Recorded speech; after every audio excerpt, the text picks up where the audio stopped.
passe par là. J'espère que tout va bien de ton côté et que tu passes d'agréables moments.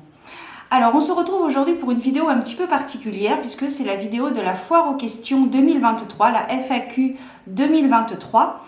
Donc, avant de débuter ma réponse aux questions, déjà dans un premier temps, je remercie chaleureusement les personnes qui ont posé leurs questions, qui ont été férues de curiosité, qui ont joué le jeu. Merci à vous. Et je viens de voir aussi que nous étions plus de 1000 personnes qui apprécient mon contenu. Donc, il y a plus de 1000 personnes qui apprécient mon contenu. Donc, merci beaucoup. Voilà, merci de votre soutien, par votre fidélité concernant les anciens. Et donc, pour les nouveaux arrivants, bienvenue à vous. J'espère que j'aurai réponse à vos questions lors de cette FAQ, que vous apprendrez peut-être à mieux me connaître, me cerner, même si on est dans le non-jugement, mais vous aurez peut-être une idée un petit peu plus claire de ma personne. Je t'informe également que si tu es nouveau sur la chaîne, j'ai créé un jeu qui a été créé exclusivement en France, qui est donc mon oracle auto-édité, donc tous des anges. Il me reste quelques exemplaires, je t'ai fait des vidéos, les astros mensuels donc de septembre, justement je mets les cartes en action pour ces vidéos de septembre 2023.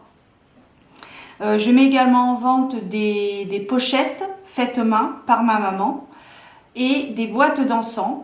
Je t'ai fait une vidéo dédiée à cela, elle est sur ma chaîne, elle est en première page sur ma chaîne YouTube. Et bien évidemment, je mets aussi à disposition des consultations en privé. Donc si vous ressentez le besoin d'avoir une réponse à une question, d'explorer un domaine en particulier, le financier, le spirituel, le relationnel, le professionnel et le sentimental, n'hésitez pas à me contacter. J'ai également mis en place la formule de la newsletter à 7 jours et la newsletter à 30 jours sur différents domaines.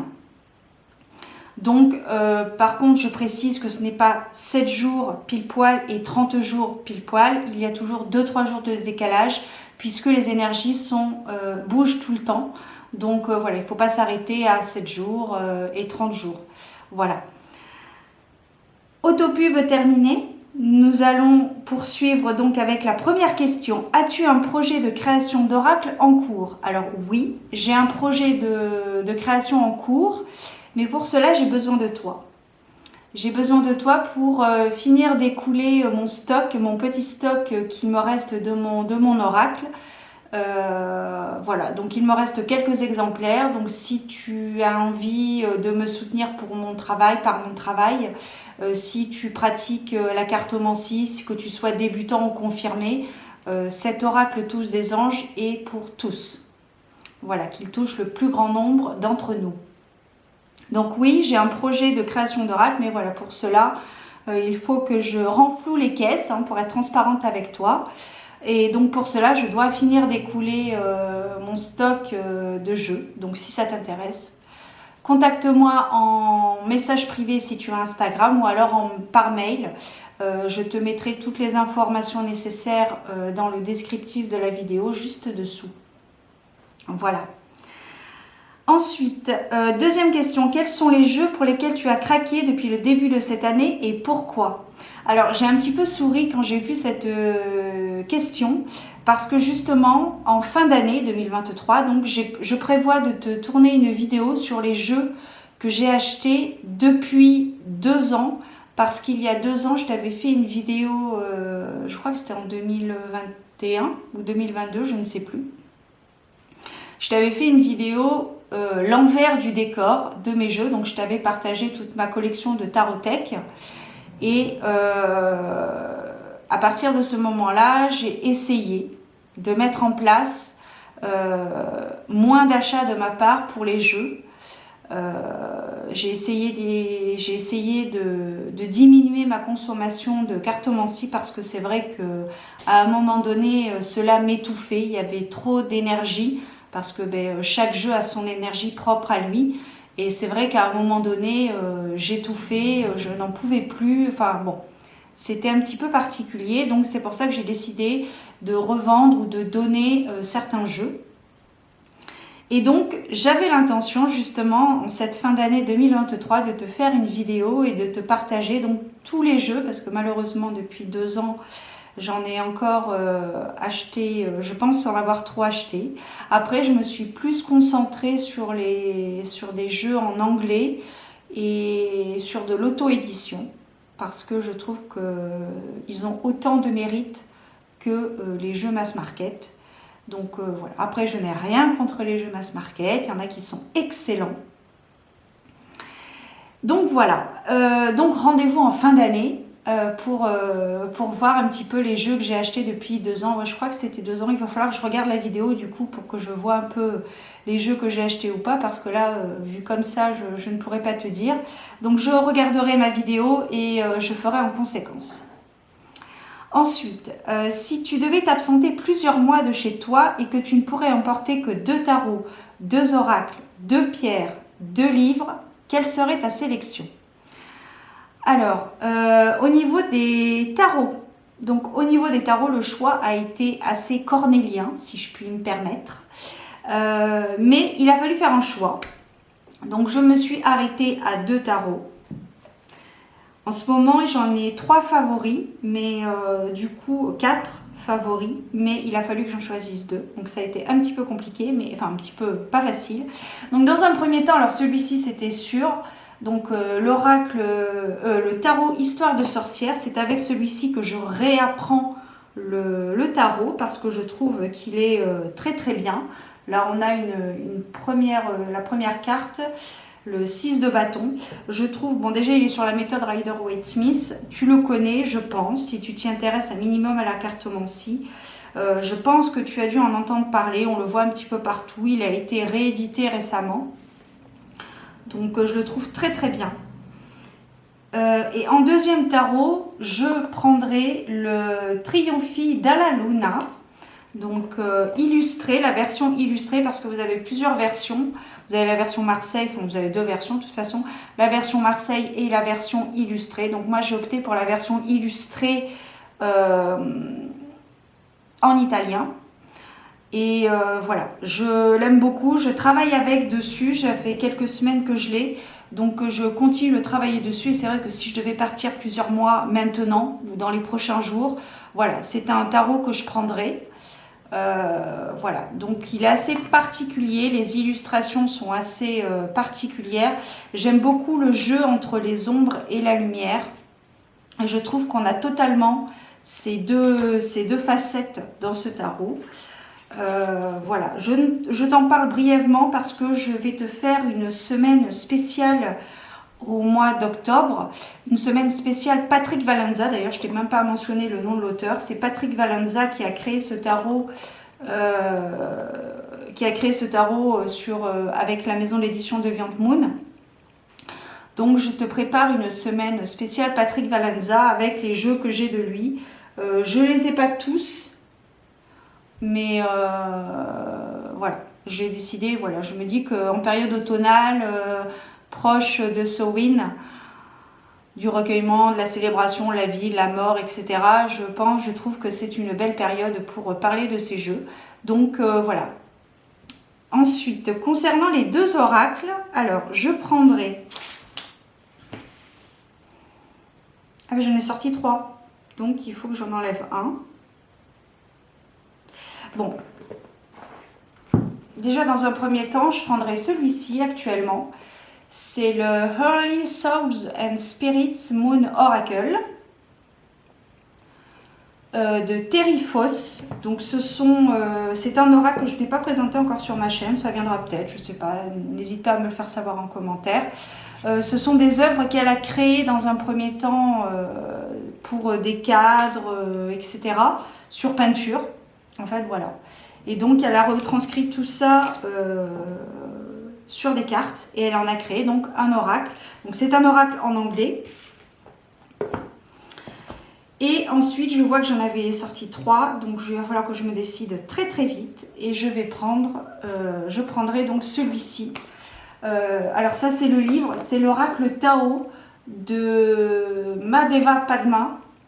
Voilà, je trouve que c'est un oracle très intéressant sur le développement personnel. Alors, le livre est vendu séparément de la boîte. La boîte, je ne l'ai plus. Dans la boîte, tu as néanmoins un petit livret. Et nous avons des cartes qui ressemblent, qui matchent avec le Yi King. Donc, c'est une méthode de tirage, c'est une méthode de divination, le Yi King, que je suis en train d'apprendre encore et encore. Et donc, je pense que je prendrai celui-ci. Voilà. Je vais quand même te montrer le troisième. J'avais sorti l'oracle de la nature sauvage de Kuan Yin parce que je l'ai ressorti il y a quelques semaines et il y a beaucoup à lire. Le livret, c'est un livre d'ailleurs. C'est pas un livret, c'est un livre. Il y a beaucoup à lire, mais je le trouve très sympa. Mais voilà, donc pour deux oracles, le Moon Oracle et l'oracle Tao. Et ensuite, au niveau des livres, je prendrai donc ce livre-là, donc c'est Enquête sur Edgar Allan Poe. Je continuerai de le lire. Ce sera peut-être ma lecture de chevet, là où j'irai, je ne sais pas. Et je prendrai également le livre de Serge Boutboul, Développer vos facultés psychiques et spirituelles. C'est un livre qui a son poids quand même, mais il est très intéressant parce qu'il développe beaucoup de choses sur le magnétisme notamment. Avec des exercices pratiques. Donc, pour ne pas perdre le fil, je pense que je feuilletterai ce livre aussi. Et ensuite, deux pierres. Alors, j'ai oublié de les prendre, donc je vais les chercher. Elles ne sont pas bien loin, de toute façon. Hop, elles sont là. Et l'autre, elle est où? Elle est là. Voilà. Ce sont des pierres que j'ai très souvent, enfin souvent, tout le temps près de moi. Donc, déjà, ma druse d'améthyste. Donc là, tu verras pas trop la couleur parce qu'on est dans une ambiance un petit peu feutrée, avec uniquement l'éclairage des bougies. Et ma pierre biterminée de cristal de roche. Voilà donc pour mes jeux et accessoires que je prendrai si je devais m'absenter plusieurs mois de chez moi. Ensuite, que penses-tu des jeux créés par l'intelligence artificielle ? Alors, je ne suis pas partisante, en toute transparence, je ne suis pas partisante des jeux parce que je trouve qu'on a des artistes absolument fabuleux, exceptionnels pour certains. Et je trouve donc que c'est dommage d'utiliser un ordinateur pour créer, alors certes, de très belles cartes. J'ai vu des jeux passer créés en partie ou entièrement avec l'intelligence artificielle. Les cartes sont magnifiques. Mais je trouve que ça enlève l'authenticité du jeu.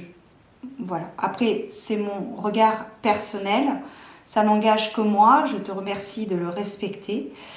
Voilà. Je ne suis pas partisante de ce type de jeu créé avec l'intelligence artificielle. Je trouve que non, c'est pas. Je trouve que c'est pas authentique. Je trouve qu'il manque quelque chose. Je trouve qu'il manque un truc avec cet outil-là. Ensuite, penses-tu un jour pratiquer tes guidances à titre d'activité principale ? Oui, c'est mon objectif. J'y travaille, c'est mon objectif, c'est ce que je souhaite effectivement. Je souhaite vraiment apaiser la douleur de l'autre de par soit les contacts défunts ou alors la cartomancie et éclairer votre lanterne, voilà, sur les situations que vous traversez. Donc oui, je souhaite pratiquer à titre d'activité principale mes guidances, voyances, prédictions, voilà. Message à transmettre aux personnes si elles sont prêtes à le recevoir, bien évidemment. Mais si elles viennent me consulter, c'est que quelque part, elles ont laissé une porte entrouverte. Ensuite, quels sont les principaux conseils que tu donnerais à une personne souhaitant créer son jeu et le commercialiser ? Déjà, on va pas se mentir, il faut de l'argent. Donc, il faut faire des concessions, des sacrifices, comme vous l'interprétez comme vous voulez. Mais voilà, il faut faire des concessions, il faut se priver. Et puis après, alors tout dépend après si toi tu le fais tout seul, de A à Z, ou si tu fais appel à un illustrateur, à un concepteur graphique, conceptrice graphique. Voilà. Et ensuite, eh bien, pour le commercialiser, tu peux soit l'imprimer dans une maison d'édition, soit l'imprimer dans une maison d'impression. Alors moi, pour ma part, j'ai utilisé Print Europe. C'est une maison d'impression basée en France, en Alsace. Donc, et c'est une équipe familiale. Donc voilà. Et puis après, sinon, je pense qu'en envoyant aux diverses et variées maisons d'édition, voilà, tu prends contact avec eux, tu leur envoies ton panel, et puis après, soit ça leur plaît, soit ça leur plaît pas. Je te renvoie vers la vidéo de la chaîne de Magic Luna sur YouTube. Elle a une chaîne et justement, elle a fait une vidéo sur ce sujet-là. Et c'est d'ailleurs dans cette vidéo que j'ai découvert l'existence de Print Europe. Donc voilà, elle partage son parcours de création. Et voilà, moi pour ma part, alors eh bien j'ai fait appel à mon tatoueur, donc j'ai posé la question, il était ok, il a relevé le challenge haut la main, si je puis dire. Je suis ravie du résultat. Et puis voilà, de relation en relation, j'ai pris contact avec le concepteur graphique qui s'est occupé donc de marquer le nom sur les cartes, le numéro, et de changer les couleurs. Voilà. Voilà, donc sacrifice, concession, bien réfléchir, parce qu'un projet, ça se mûrit, ça ne se fait pas comme ça, surtout un projet de jeu où c'est quand même un investissement certain. Donc il faut attendre il faut le laisser mûrir, il faut laisser vos idées venir au fur et à mesure des semaines, des mois, voire des années, ça peut prendre des années. Voilà. Et puis essayer peut-être aussi de se trouver quelque chose propre à soi, essayer un peu de se démarquer des autres jeux, peut-être d'avoir votre patte personnelle. Moi personnellement, concernant mon jeu, donc déjà c'était un projet à la base personnel, je ne pensais pas du tout que je pourrais le vendre à plusieurs exemplaires. Donc j'y ai inclus différents thèmes personnels, comme le Japon, la campagne, Edgar Allan Poe, les divinités nordiques, les années 90, et aussi parce que chacune des cartes est associée à un film et ou une chanson.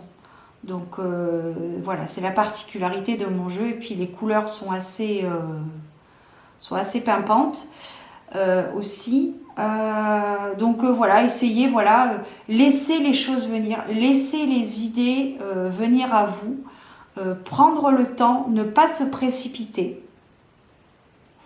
Voilà, tout ce que je pourrais te conseiller si tu souhaitais commercialiser et créer ton jeu et le commercialiser. Voilà. Après, au niveau administratif, je t'invite à t'orienter, je t'invite à te diriger vers la Chambre des métiers et de l'artisanat. Tu peux prendre un rendez-vous avec un conseiller qui va te donner plusieurs pistes et plusieurs obligations à respecter quant à la création de quelque chose, voire la création d'une entreprise, si tu veux créer ton entreprise.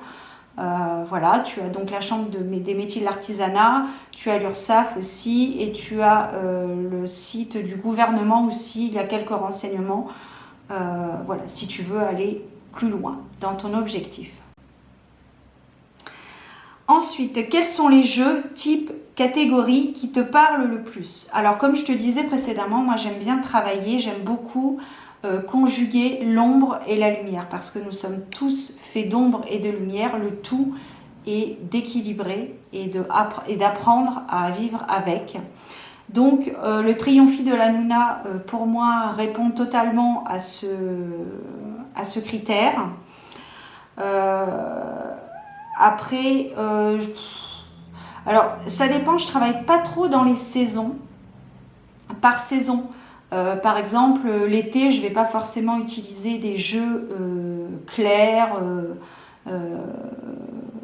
clair, etc. Je regarde pas ça en fait. Même en fin de saison, en fin d'année, pardon, je vais pas forcément utiliser des jeux très sombres. Il va m'arriver par exemple d'utiliser au mois de juin le tarot, le Dark Mansion Tarot, qui n'est pas du tout un tarot sombre, mais je trouve qu'il y a une part de lumière dedans. Après, c'est aussi le fait de regarder dans la profondeur de la carte, de ne pas s'arrêter juste à l'illustration, mais de regarder justement la profondeur de la carte, que ce soit un tarot ou un oracle.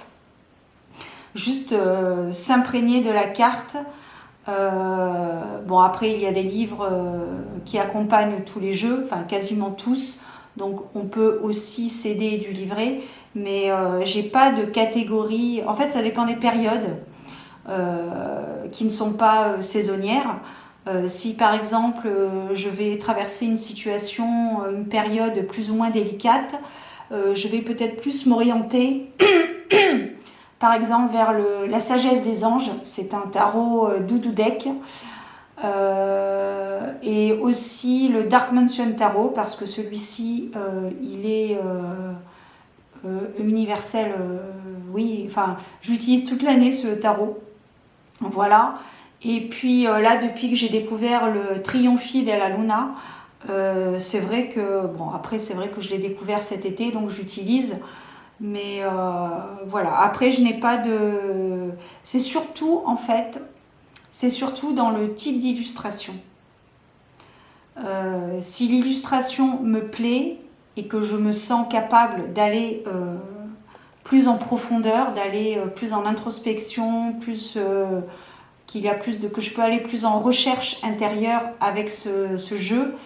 Les illustrations comptent beaucoup pour moi, même si l'auteur, même si j'aime beaucoup l'auteur, mais que les illustrations ne me parlent pas du tout, je ne vais pas acheter le jeu pour l'auteur, mais voilà. C'est comme quand on rencontre une personne, on a beau dire ce qu'on veut, quand on rencontre une personne, la première chose qu'on voit, c'est le physique. Voilà.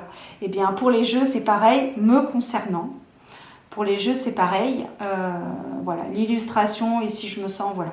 Et le Triomphe de la Luna a totalement répondu, il répond totalement à mes critères. Voilà, et puis voilà, c'est assez particulier. Même le tarot Histoire de sorcière, il est à la fois sombre et lumineux. Bon, après, il y a le thème aussi qui fait que, hein, on va pas se mentir. Le thème sorciérique, le thème des sorcières est relativement vendeur. Et je suis cliente de ça aussi, comme beaucoup d'entre nous. Donc voilà. Après, alors là, en ce moment, je travaille pas mal avec des... Je tourne, on est le 23 août, je crois, quelque chose comme ça. Je travaille aussi avec 2 oracles en anglais, dont celui-ci. Le Earthly Souls, le Moon Oracle, voilà, de Thierry Foss. Et j'ai aussi un autre oracle slavique que je me suis procuré d'ailleurs sur le site de Nicolas, le Salon des Arcanes. Si ça t'intéresse, c'est une mine d'or. Vraiment, c'est très très bien. Voilà. Mais oui, je vais te montrer quelques cartes de cet oracle. Je n'ai pas la boîte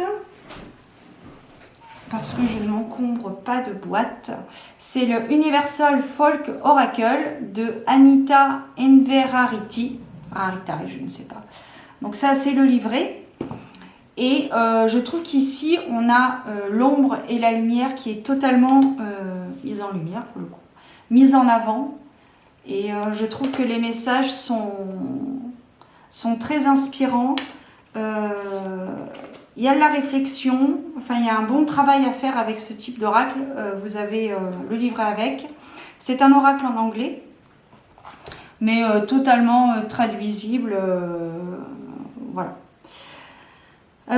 Donc voilà, tout ça pour dire que je n'ai pas vraiment de type de catégorie, même si j'avoue, tu vois, en te partageant mon avis, même si je tends à m'orienter plus vers les oracles que les tarots. Je pense qu'au niveau des tarots, j'ai fait le tour. J'ai pas mal de tarots de divers thèmes abordés. Et je pense que le Trionfi de la Luna est mon dernier tarot parce que, voilà, j'ai pas mal de tarots que j'aime beaucoup. Le Pastoral Tarot, qui est très très bien. Je t'ai fait une présentation d'ailleurs, il est très très bien. Enfin, pour moi, je veux dire, tout se passe bien entre nous. Et non, je pense qu'au niveau des tarots, j'ai fait le tour. Je me fais la réflexion, tu vois, depuis quelques mois. Justement par rapport à ma consommation, et c'est vrai que j'ai tendance à m'orienter plus vers des oracles que vers des tarots. Alors pas au niveau de l'achat, parce que je me retiens, il y a de très très belles pépites divinatoires qui sortent, mais je me retiens parce que, ben, comme je te disais dans ma vidéo revenons aux origines, j'en ai envie, mais est-ce que j'en ai réellement besoin? Et voilà. Quelque part, ça m'embête parce que je me dis que ça peut être aussi un soutien au créateur ou à la créatrice. Mais après, voilà, je me dis que je ne peux pas passer toute ma vie à acheter des jeux, revendre, donner. Enfin bon, je me dis que c'est pas la solution et puis j'arrive à une impasse. Donc voilà, je pense que j'ai une très très belle collection dans la cartomancie et j'espère m'arrêter là. Même s'il y en a un qui me tente beaucoup, qui va sortir au mois de novembre, je crois octobre-novembre. C'est l'oracle du soleil levant. Donc si tu me suis, tu sais que moi et le Japon, j'aime beaucoup cette vie là-bas, cette tradition, la culture, etc. Mais je me retiens parce que voilà. J'en ai envie, mais j'en ai pas vraiment besoin. J'ai des jeux très intéressants sur le Japon. J'ai des livres aussi sur le Japon qui sont très très intéressants et très très beaux. Donc voilà. Alors donc tout ça pour dire que je n'ai pas de type particulier ou de catégorie particulière. J'ai un peu de tout, mais voilà, comme je te dis, je m'oriente vers les oracles plutôt que vers les tarots. J'ai tendance à prendre cette route-là. Et après, au niveau des catégories, alors au niveau des thèmes, bon, c'est mélangé, j'aime beaucoup de choses. Voilà, le jumelage, si je puis dire, entre l'ombre et la lumière, j'aime beaucoup. Catégorie, développement personnel, j'aime assez le fait de creuser un peu à l'intérieur de soi, de justement ce que je reviens à ce que je te disais tout à l'heure, la profondeur de la carte, tes ressentis, les réactions de ton corps quand tu vois la carte. Et là, je pense à l'oracle des couleurs, qui est là-bas, je ne vais pas être chercher à chaque fois les jeux. L'oracle des couleurs. Mais attends, j'ai le livre qui est là. Oui, alors c'est un petit peu le bazar. Hein. Voilà, l'oracle des couleurs.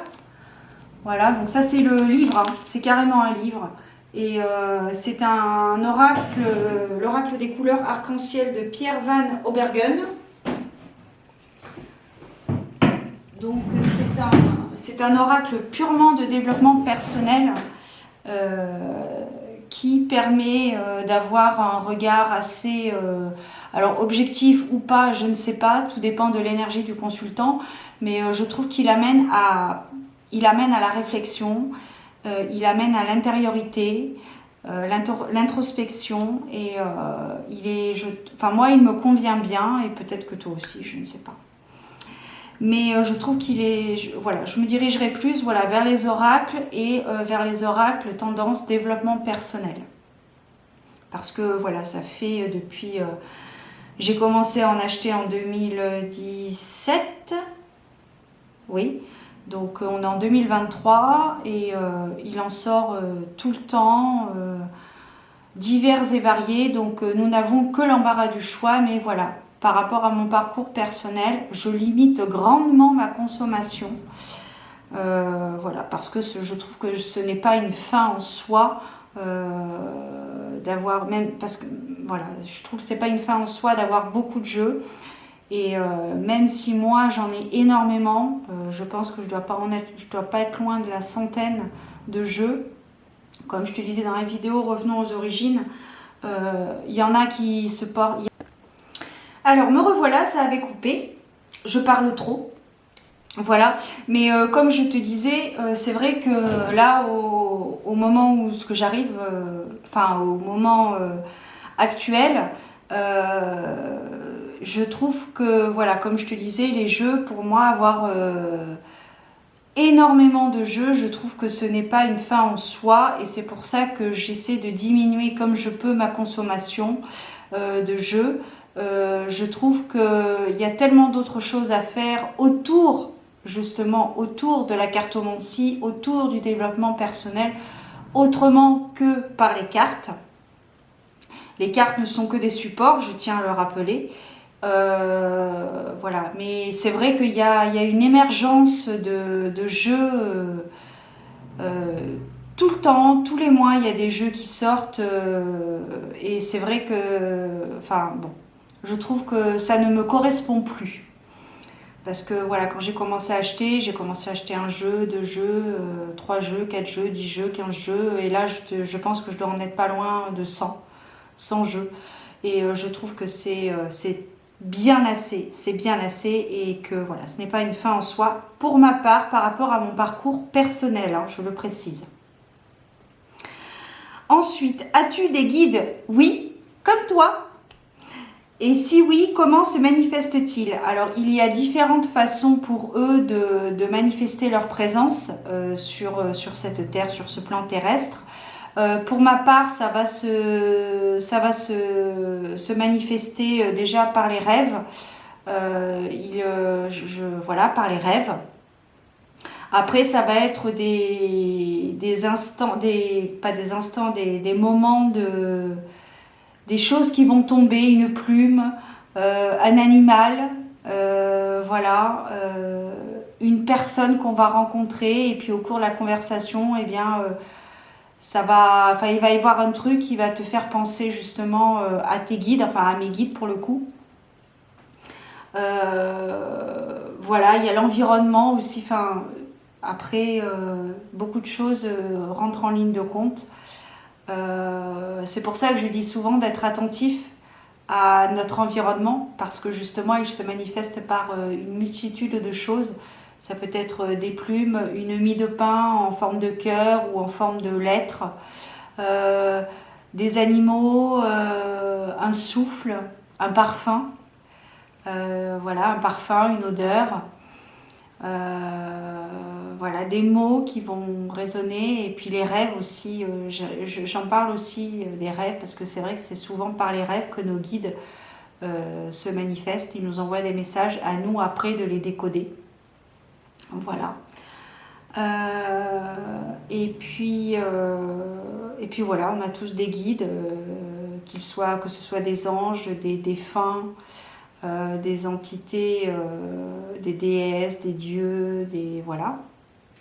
On en a tous. Ensuite, comment es-tu tombée dans le chaudron de la spiritualité?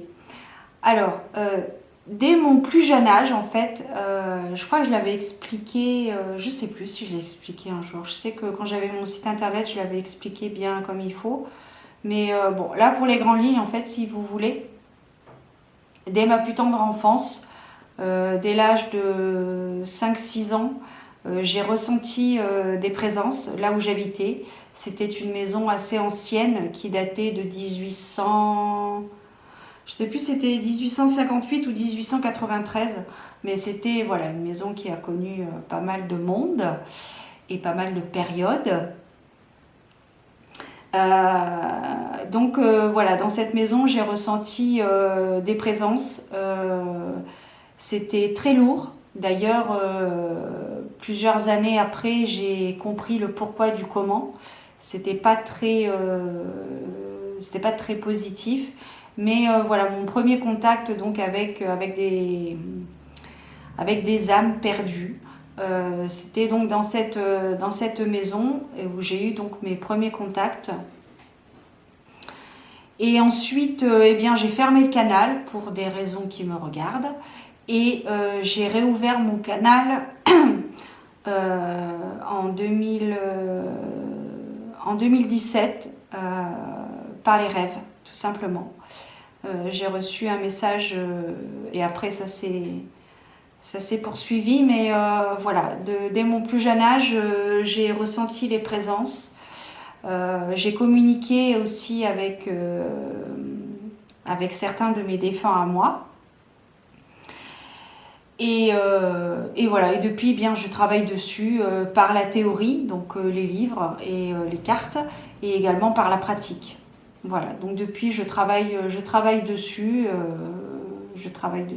voilà. Donc depuis très très longtemps, depuis, j'ai envie de dire, depuis 30 ans. Sachant que j'ai fermé le canal une dizaine d'années, donc voilà. As-tu pris le statut d'auto-entrepreneur? Alors, depuis quelques années, le statut auto-entrepreneur et micro-entreprise s'accouplent. Ils ne font plus qu'un. Donc oui, j'ai pris le statut de micro-entreprise, donc auto-entrepreneur, micro-entreprise, c'est la même chose, c'est le même combat. Donc oui, tout à fait, j'ai pris le statut de micro-entreprise.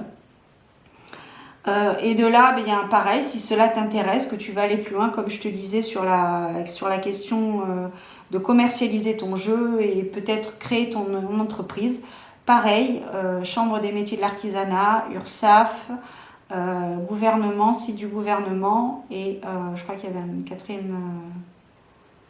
déjà, la Chambre de commerce et de l'artisanat, la Chambre des métiers de l'artisanat, pardon, répond à pas mal de tes questions. Voilà. Ensuite, pratiques-tu la méditation? Alors oui, mais pas forcément allongée, enfin bon, pas forcément dans une position dont on en parle assez souvent. En fait, ça va être plutôt quand je vais me mettre dans mon espace sacré, seul, dans le calme, et voilà. Je vais méditer comme ça. Ça me permet de faire le vide, de me recentrer. J'écris aussi, je fais du journaling, donc ça aide aussi d'extérioriser les pensées qu'on peut avoir, voilà, de mettre des mots sur des mots, M-A-U-X. Je trouve que c'est très intéressant et très libérateur. Donc pratiques-tu la méditation? Oui, je pratique la méditation. Et je viens de t'en expliquer. Quelles sont les guidances que tu préfères faire? Alors, ça c'est très intéressant parce que donc depuis quelques mois, comme tu peux le remarquer sur ma chaîne, je me suis mis aux astros mensuels, astromantiques, maintenant que j'ai renommé astromantique. J'aime beaucoup ça, je prends beaucoup de plaisir, donc je continue, tu vois, on en est au mois de septembre et je vais continuer pour les prochains mois. Va revenir aussi mon format de guidance des étoiles.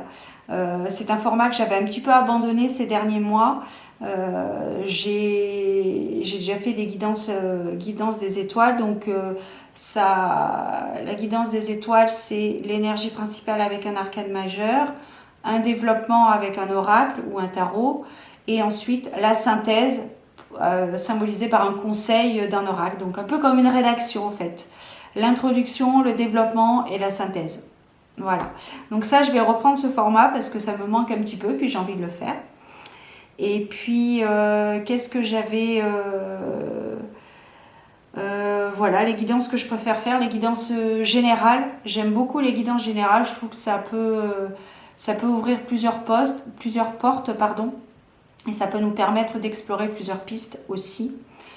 Un format que je vais reprendre aussi, c'est le format de guidance sentimentale, le murmure du cœur, parce qu'en plus on va arriver en période sombre, donc je pense qu'on aura tous besoin de murmure du cœur, donc des guidances sentimentales, guidance, voyance, prédiction sentimentale. Donc je vais commencer ça à partir d'octobre.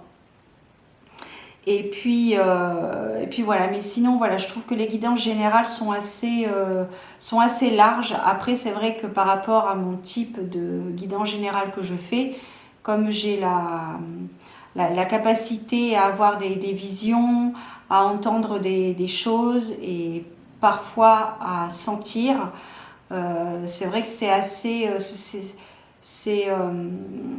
c'est surtout des prédictions parce qu'effectivement, ça va surtout dans un sens particulier parce que ben, c'est ce que je vois, c'est ce que je ressens, c'est ce que j'entends et c'est ce que je suis à même de vous transmettre pour éclairer votre lanterne. Voilà. Aimerais-tu tirer les cartes plus souvent?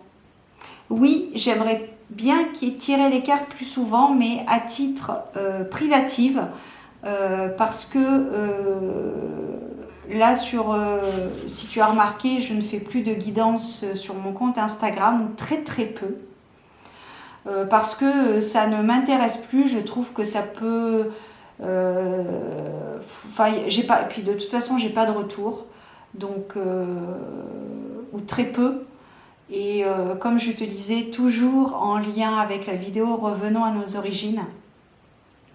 Je me sens plus libre sur YouTube. C'est pourquoi j'ai mis en place les astros mensuels, astromantiques maintenant. Je me sens plus libre sur YouTube. J'ai l'impression que je peux faire plus de choses et que les vidéos peuvent durer plus longtemps, enfin le temps que je veux en fait.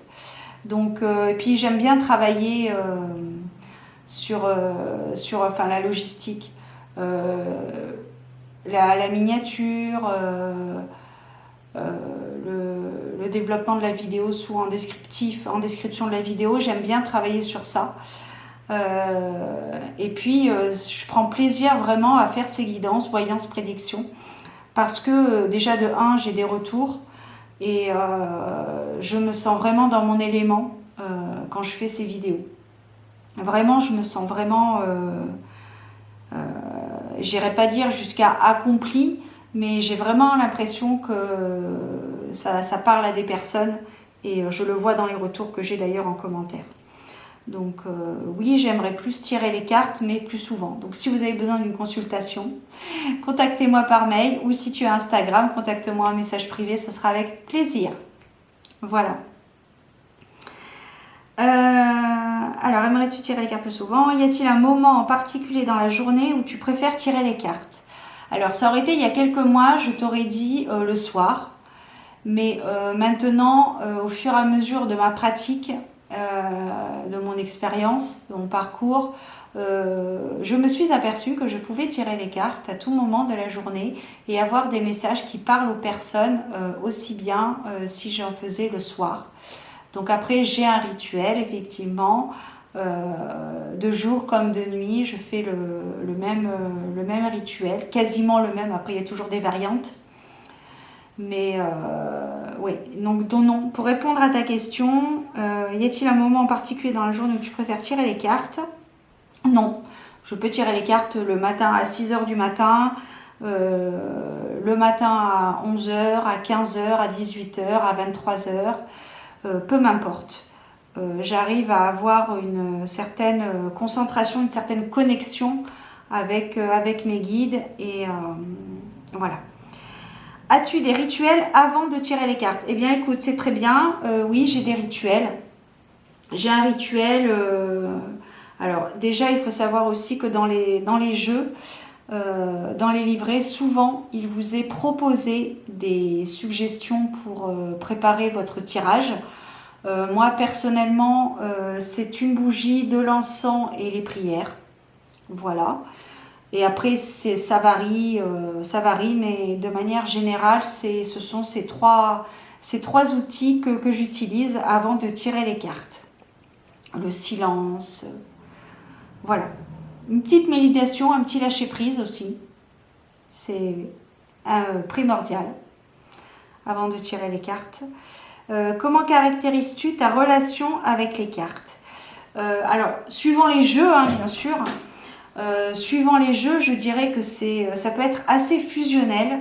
Par exemple, avec le Trionfi della Luna, c'est assez fusionnel. Il m'apporte des messages, des réponses. Il passe pas par 4 chemins. Il est assez brut de décoffrage, si je puis dire.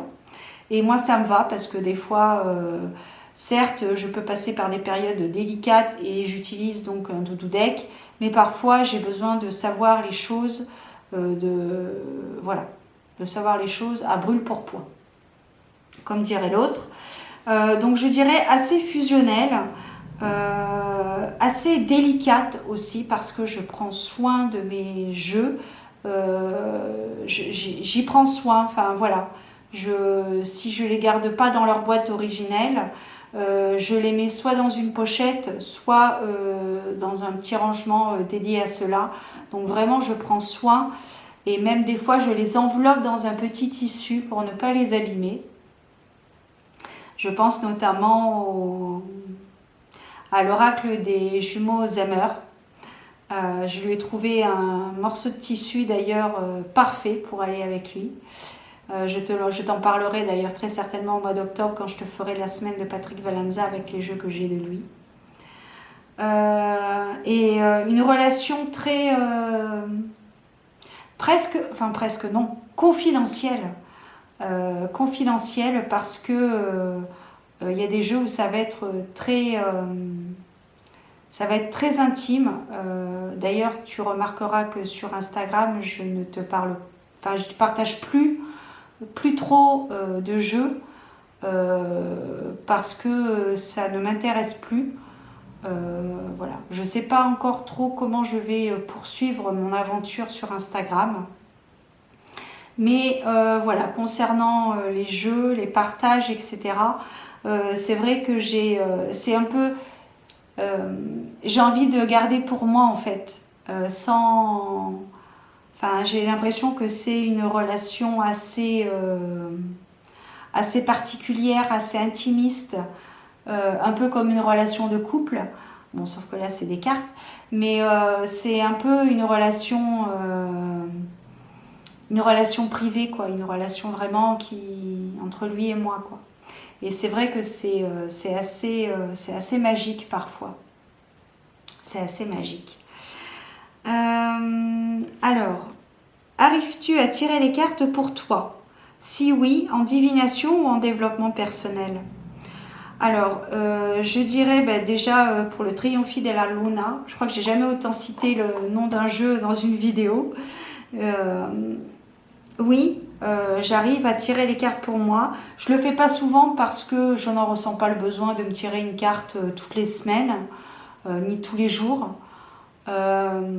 Mais ça m'arrive et pour des choses assez particulières, par exemple quand je sais que je vais passer une journée particulière et que j'ai besoin d'avoir un avant-goût de la journée, eh bien je vais me piger une carte en divination. Si j'ai besoin d'en savoir un peu plus, de travailler sur moi, ça va être un tirage de développement personnel avec principalement donc l'oracle des couleurs arc-en-ciel. Mais pas que, mais là je te dis celui-là parce qu'il est en face de moi, les cartes sont en face de moi, mais voilà. Donc oui, j'arrive, je m'en tire pas tous les jours, au moins une carte par semaine, à peu près une carte par semaine. Mais voilà, c'est pas. Après, je pense qu'il faut aussi laisser le hasard, même si le hasard n'existe pas, mais il faut aussi laisser la magie de la vie se produire, en bien ou en moins bien. Mais voilà, et je pense que les surprises sont bonnes aussi. Voilà. Ensuite, avant-dernière question, on a bientôt terminé, les amis. Canalises-tu des messages en dehors des cartes? Alors oui, ça m'arrive. Alors pour le coup, en vidéo, mais pas qu'en vidéo. Ça m'arrive aussi principalement au travail. Effectivement, ça vient sans prévenir, sans que je me retrouve seule, dans le calme. Parfois, ça va m'arriver sur le coin du museau sans prévenir. Mais voilà. Alors après, les personnes à qui sont adressés ces messages ne sont pas prêtes, ne sont pas ouvertes à cela. Donc je ne peux pas lui dire parce que elle ne comprendrait pas. Et de toute façon, alors quand je dis elle, c'est une personne, homme ou femme. Elle ne comprendrait pas parce qu'elle n'est pas prête à recevoir ce message. Et que ce soit des messages de leurs défunts ou des messages de leurs guides ou de mes guides pour eux, C'est assez particulier comme situation. C'est très court par contre, mais voilà, je trouve que c'est dommage, mais après c'est leur choix, c'est leur parcours. Elles doivent peut-être traverser autre chose, que sais-je. Mais oui, ça m'arrive de canaliser donc des messages en dehors des cartes. Et parfois quand je suis toute seule en voiture aussi, ça peut être rigolo quand même. Mais oui, ça m'arrive, mais voilà. Bon, je t'en ai déjà trop dit, je pense. Mais tant pis, c'est comme ça, je ne vais pas la refaire. Comment caractérises-tu tes dons? Alors, ça c'est la dernière question, donc on a bientôt fini. Comment je caractériserai mes dons? Le premier mot qui me vient, c'est guérison. La guérison, le fait d'apaiser la douleur de l'autre par les contacts défunts. Alors, c'est une prestation que je ne mets pas encore en marche parce que je ne me sens pas légitime pour l'instant. Mais voilà, apaiser, ça a été ma première envie quand je me suis replongée, quand j'ai réouvert mon canal. Ça a été mon premier travail que j'ai voulu faire déjà pour mes propres défunts à moi. Et voilà. Et ensuite, voilà, le fait d'éclairer votre lanterne par rapport à la situation que vous traversez. Éclairer votre lanterne, exposer des pistes à explorer. Voilà. Après, on a tous notre libre arbitre. Libre à vous de prendre en considération ce que je vais vous dire dans la bienveillance et de façon constructive, bien évidemment. C'est calme. C'est du bien. Bon, voilà, j'ai terminé, j'ai répondu à tes questions. Alors peut-être que ça t'aura convenu. En tout cas, c'est des questions qui ont été... c'est des réponses que je t'ai apportées de façon pas trop préparée. J'avais juste préparé les jeux. Après, j'ai lu toutes les questions, mais voilà, je t'ai répondu comme ça, à brûle pour point. Voilà. Prends soin de toi, garde la foi, c'est très important. Prie, la prière est très très importante, tout autant que la respiration, parce que tout est dans la respiration du corps. Sois à l'écoute des vibrations justement de ton corps, quelles que soient les situations que tu traverses, parce que le corps parle avant la bouche. Voilà, prends soin de toi, garde la foi, prie, et je te donne rendez-vous très bientôt pour de nouvelles aventures divinatoires. Ciao!